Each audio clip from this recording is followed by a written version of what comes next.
기란의 길, 길밖의 길, 소쿨 극장입니다. 34번째 질문, 선문답의 정의 두 번째입니다. 안녕하십니까. 반갑습니다.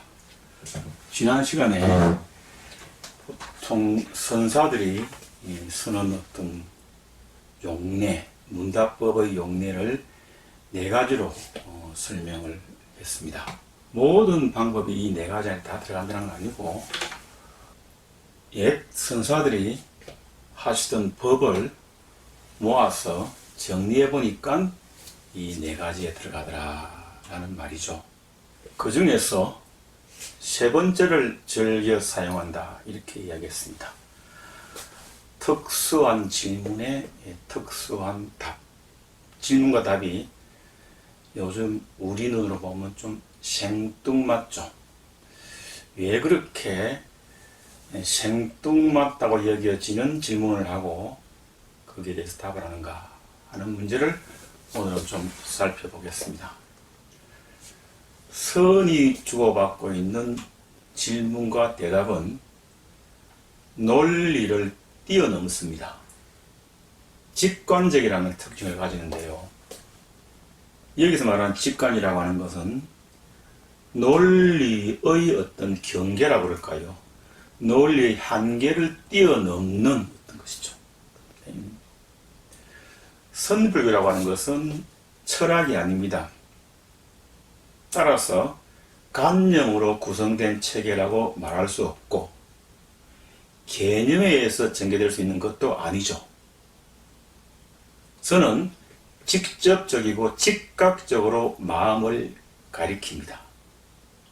예를 들어서 어떤 사람이 이 동해 바다에 가서 동해 바다를 보고 좋다라고 할 경우에 그 좋다라고 하는 말은 동해 바다에서 느낀 그 사람의 생각, 감정, 느낌을 다 담을 수 없습니다.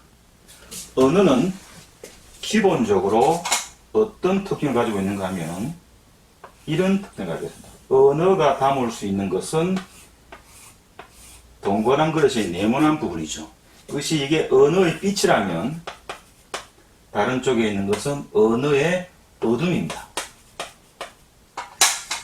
우리의 문명은 언어의 빛을 중심으로 전개되어 왔죠.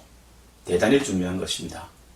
하지만 언어가 가질 수 없는, 언어가 다다를 수 없는 곳에 깨달음이 있다면 그 세계는 언어로 설명되거나 언어로 표현될 수가 없습니다. 그런데 우리는 언어를 쓸 수밖에 없잖아요. 모순이죠. 모순입니다. 언어로 표현해야 되는데 언어를 써서는 여기에 남기고 가는 게 너무 많습니다. 안 쓰려고 그러니까 가져갈 것이 너무 많죠. 이런 문제를 어떻게 극복할 것인가 하는 것이 선문답을 주고받던 옛 조사들이 가지고 있는 가장 중요한 문제의식이었습니다. 언어로 설명되거나 표현될 수밖에 없지만 언어는 한계가 있다라는 사실을 우리는 익히 알고 있죠. 그래서 선이라고 하는 게 마음 공부고, 마음이 깨달은 어떤 것을 알리기 위한 것, 제자들에게나 스승에게나 누구에게 자기가 가진 깨달음의 경지를 알리기 위해서는 언어를 쓸 수밖에 없지만, 원리대로 한다면 언어라는 매개체는 거기에 끼어들어서는 안 되는 거죠. 끼어들면 그게 편견이 생기고 오류가 생기는 것이죠.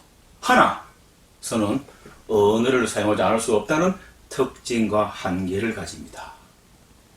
그래서 선이 언어를 사용할 수도 없고 안 할 수도 없는 그런 어떤 딜레마에 빠지게 되는 것이죠. 선은 이러한 언어를 사용함을 가지고 올 수 있는 빛은 극대화하고 어둠은 극소화하기 위해서 부단한 노력을 하고, 그러한 노력이 일종의 경구죠.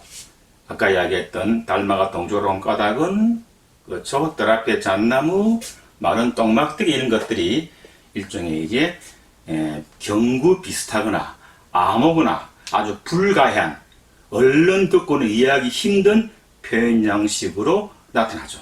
그러면 가히 이해가 불가능한 양식이라면 이것은 그 제자와 스승 간에도 그런가? 아니죠. 제자와 스승 간에는 그러한 이해 불가한 양식을 서로 주고받을 수가 있죠. 왜? 요즘 말하면 둘 다 선수잖아요. 둘 다 최고수잖아요. 최고수니까 그들이 가장 높은 수준에서 서로 주고받죠. 하지만 그 두 사람이 주고받는 것은 제3자가 이해할 수 없는 것이죠. 예를 들어서 달마가 동쪽으로 온 까닭은 했을 때 스승이 마른 똥막대기다 라는 말에 제자가 깨달았다고 합시다. 그런데 그 똑같은 말을 나와 여러분 중에 누구에게 마른 똥막대기다라고 할 경우 우리는 전혀 거기에서 깨달음을 얻을 수가 없습니다. 왜냐하면 그 언어는 일회성이고 당사자 간에만 주고받을 수 있는 그 당시에 만들어진 일회용 통로이기 때문입니다. 따라서 언어를 놓으면서 잡을 수 있는 방법을 궁리했던 것이 옛 조사들의 문답법의 특징이라고 볼 수 있겠죠. 이때 이 스승과 제자 사이에 주고받는 법고량을 이야기할 때 절집에서 가장 많이 쓰는 말이 줄탁동시입니다. 줄탁동시. 병아리가 부화를 시작하면 3시간 안에 껍질을 깨고 나와야 질질하지 않고 살아남을 수 있다고 하죠. 알 속의 병아리가 껍질을 깨뜨리고 나오기 위해요. 껍질 안에서 아직 채 여물지 않는 부리로 사력을 다해 껍질을 쪼아드는 걸 줄이야죠. 줄. 병아리가 안에서 쪼아드는 걸 줄. 이때 어미닭이 그 신호를 알아채고 바깥에서 바로 그 부분을 쪼아드는 걸 뭐죠? 탁이라고 해요. 그리고 이 줄탁은 동시에 일어나야 돼. 왜냐하면 어미가 미처 깨닫지 못하면 이 여린 부리를 가진 병아리는 죽죠.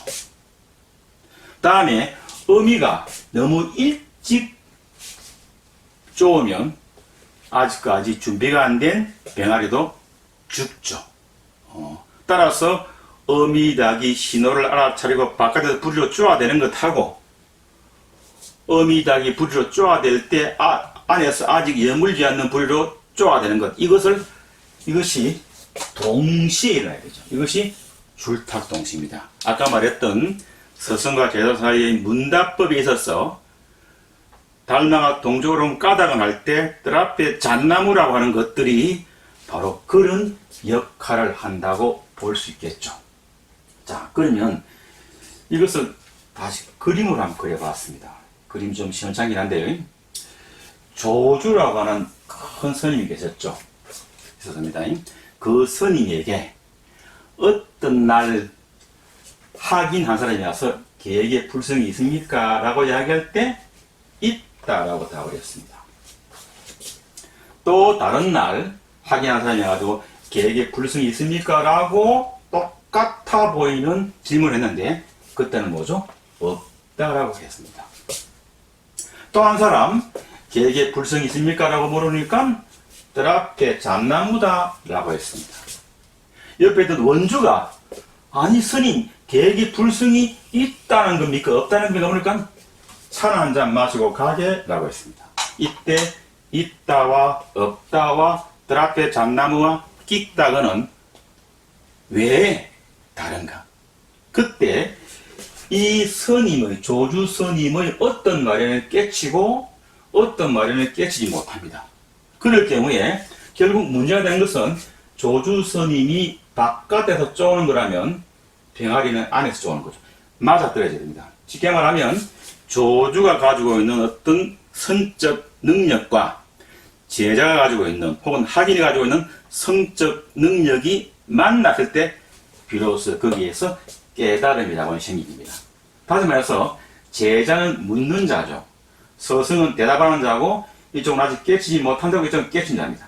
그리고 깨달음을 이룬 자와 깨달음을 이루지 못한 자 사이에는 넘지 못할 선이 있죠. 이 깨달음이 제기입니다. 자, 그럴 때 이 질문과 대답은 시대적으로, 역사적으로, 문화적 상황에 따라서 각각 달라집니다.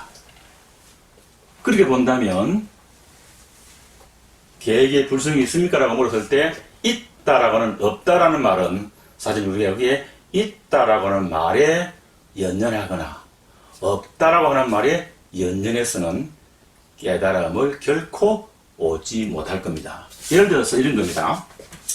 계획의 불성이 있습니까? 라고 할 때 있다라고 할 때 이 스님은 어떤 질문을 어떤 의식을 가지고 질문을 했는가 하면은 일체 중생은 신류 불성이라고 하는데 그렇지? 그러면 개도 중생이니까 개에게도 불성이 있지 않겠느냐? 그런데 개는 사람이 아니지 않느냐? 어떻게 개와 사람을 같이 보느냐? 라고 물을 수 있죠. 아니면 이분은 일체 중생 신류 불성이라 하지만 이것은 사람에 대한 이야기고 일종의 립 서비스지 실제로 개를 이야기하는 건 아닐 것이다 라고 생각하고 물을 수가 있죠. 그럴 경우에 대성불 가장 핵심 이론인 중생이 불성을 가지고 있느냐 없느냐의 유무를 가지고 만약에 묻거나 대답한다면 그것은 결코 선문답이 되지는 못할 것입니다. 정리해보자면 선문답은 형식적으로는 제자와 스승 사이에 일어나는 어떤 제적의 방식이지만 그 전개되는 형태는 굉장히 다양합니다. 하지만 어떤 식으로 전개되든 간에 스승은 선문답을 통하여 제자로 하여금 깨달음을 정득하게 하는 것이 목적이죠. 그러기 위해서는 그 제자가 약간 불의의 힘은 약하지만 계란을 깰 정도의 힘을 가져야 되죠. 그걸 일단 알아봐야 합니다. 그게 안 되면 아무것도 아닌 것이죠. 그 다음에 제자가 수행 끝에 깨달음을 정득하게 함으로써 그 자신을, 제자 자신을 기존과는 전혀 다른 속성을 지닌 상태로, 다른 말하면 삶의 질적 변화를 가져오게 하는 새로운 지평이 제자 앞에 전개되도록 계도시키고 고무시키는 역할을 합니다. 이거는 말이죠. 깨달음의 이쪽 저쪽에 있는 문제이기 때문에 사실은 저로서도 어떻게 해볼 도리가 없는 것이긴 하지만 깨닫지 못했기 때문에 그럼에도 불구하고 이런 어떤 예문을 들어볼 수 있겠네요. 어떤 예문이냐면 나는 죽었다 하는 예문입니다. 그럴 경우에 그 문장은 성립되지 않죠. 왜냐하면 사람의 삶에 살아있는 것하고 죽은 것에는 넘지 못할 선이 있습니다. 그래서 살아있는 사람이 나는 죽었다라고 할 경우에 그 말은 다른 편이죠. 죽은 것이 아닙니다. 그러면 죽은 사람이라야 비로소 나는 죽었다라고 말할 수 있는 것이죠. 보통 이쪽이 우리가 살고 있는 일상의 세계라면 이쪽은 어떻게 본다면 깨달음의 세계를 이야기한다고 볼 수 있죠. 다시 말해서 내가 죽은 것을 경험하듯이 내가 깨달음의 세계를 경험하는 것이죠. 따라서 이쪽과 저쪽은 서로 생각하고 살아가고 표현하는 언어의 문법이나 삶의 문법이 다르죠. 다릅니다. 그래서 이쪽에서 이쪽으로 넘어가는 것, 스승과 제자 사이의 어떤 이런 것들이 대단히 어려운 것이고 깨쳤다라고 여겨지는 분이 100년에 1명, 200년에 1명이 나올 수밖에 없는 그런 어떤 현상이 되는 것이죠. 우리 모두가 죽지도 않고 죽음을 경험할 수 없듯이, 하지만 선사들은 예를 들지만 이런 식으로 경계를 뛰어넘어서 세상의 모든 이치를 한눈으로 볼 수 있는 어떤 것을 득하는 것이죠. 예를 들어서 무한히 발달된 도덕의식이나 수행의 능력으로 복잡 다달한 세상의 여러 가지 문제를 한 번에 해결할 수 있는 방법을 얻어내는 것이죠. 따라서 어쨌든 간에 제자와 스승 사이에 어떤 경우에는 있다라는 말에 깨치기도 하고, 어떤 경우는 없다라는 말에 깨치기도 하고, 어떤 경우는 있다라는 말에 전혀 깨치지 못하고, 어떤 경우는 없다라는 말에 전혀 깨치지 못합니다. 여기에서 우리는 선문답이 일종의 맥락 언어라는 것을 알수 있어요. 맥락 언어죠. 예를 들어서 나는 오늘 점심 때 라면을 때렸다 라고 할 경우에 그때 그 때렸다는 말은 맥락 언어죠. 누구를 때린 것이 아니고 뭡니까? 먹었다는 이야기잖아요. 그런 식으로 때렸다고 이야기해도 먹었다고 받아들일 수 있는 맥락에 대한 서로 간의 견해가 일치해야만 비로소 스승과 제자 사이에 선문답이 주고받게 되고 그야말로 스승의 어발이 제자에게로 가는 것이겠죠. 조사들이 가르치는 행위는 맥락 없이 이루어지는 것이 없습니다. 조사는 학인 혹은 제자의 배움이 익어가는 것을 면밀하게 검토하죠. 그런 다음에 결정적인 시기가 왔을 때 놓치지 않고 뭐죠? 최후의 가르침을 베풀고, 이것이 뭡니까? 뜰 앞에 잣나무가 되기도 하고 마른 똥막대기가 되기도 하는 것이죠. 다시 말해서 가장 강력하고도 확실한 수단으로 적절한 순간 힘껏 떠밀어주는 말이나 떠밀어주는 행위를 통해서 스승은 생각이나 존재의 극한 이르기까지 뭐죠? 확인을, 제자를 밀어내는 거죠. 밀어가지고, 그리고 그것을 통해 수행자는 지금까지 생각했던 인식의 지평을 완전히 바꾸면서 탁 하고 새로운 세상이 현존하는 것이죠. 우연인 것처럼, 무심한 것처럼 툭툭 던지는 선문답은 사실상 만반의 준비를 갖춘 것에 나타나는 스승의 준비된 장치로서의 언어인 것입니다. 뜰 앞에 잣나무나 마른 똥막대기가 그냥 말장난인 것이 아니라는 것이죠. 그때 뜰 앞에 잣나무라고 하는 단어만이 이 사람의 눈을 열게 한다, 이 사람의 인식의 지평을 바꾼다라고 하는 것이 확신이 갈 때 스승은 뜰 앞에 잣나무라는 말도 쓰고 불승이 있다는 말도 하고 불승이 없다는 말도 합니다. 그때 그 선오록은 꼭 선문답에게만 있는 것이 아니죠. 선오록에는 선문답 말고도 우리가 알고 있는 선문답을 모아놓은 게 선오록이라고 말하지는 않습니다. 선문답이 가장 핵심이긴 하지만 그 다음에 이제 스님이 상당히 올라가서는 법문이라든지 그 다음에 선사들의 어떤 언어적 행위와 혹은 말하면 비언어적 행위, 그 다음에 오도송이라든지 열반송이라든지 개성 같은 것이 다 어록이 되고 선문답이 될 수는 있는 것이죠. 때문에 선문답의 표현 형식은 어떤 특정적인 형식을 갖고 있지 않습니다. 요즘 말하면 어떻게 특정되어 있지 않죠. 그럼 어떻게 되냐? 상황에 맞추어 제자의 물음에 따라서 스승이 그때그때 그 학인의 견성을 촉발하거나 깨달음의 경지를 표현하는 것이죠.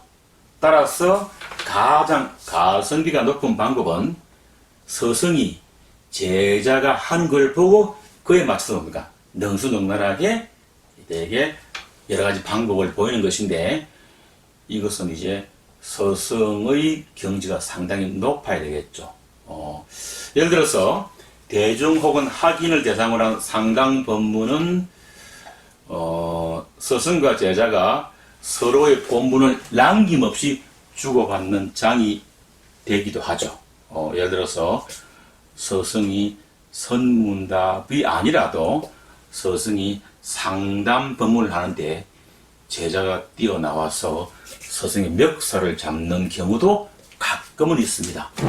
그때 그런 경우에 대부분의 경우에는 약간 이상한 제자고 어쩌다 한 번, 100년에 한 번은 뭐죠? 그때가 바로 깨달음의 단계일 수도 있습니다. 예를 들어서 벽암록이라고 하는 책은 선의 정수를 모아두는 대표적인 문헌인데요. 그때 이제 벽암록에 백칙이 탑재되어 있는데요. 그 중에 34개의 칙이 비언어적 행위입니다.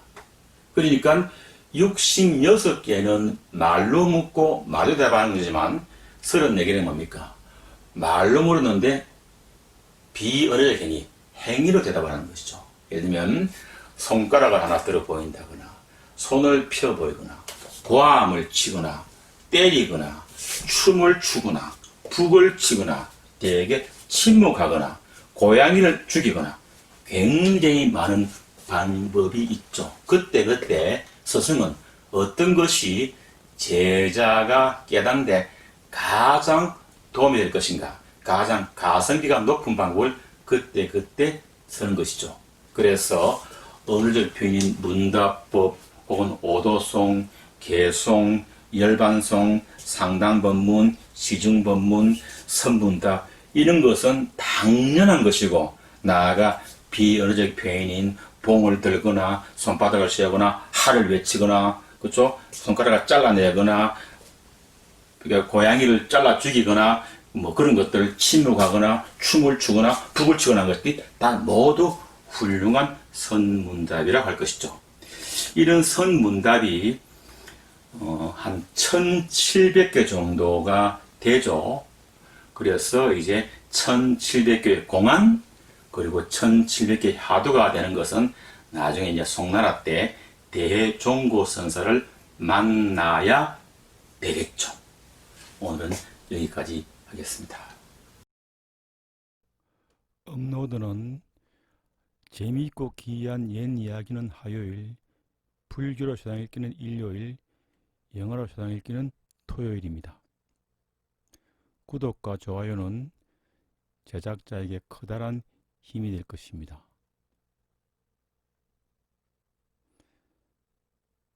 다음 주 일요일 10시에 뵙겠습니다.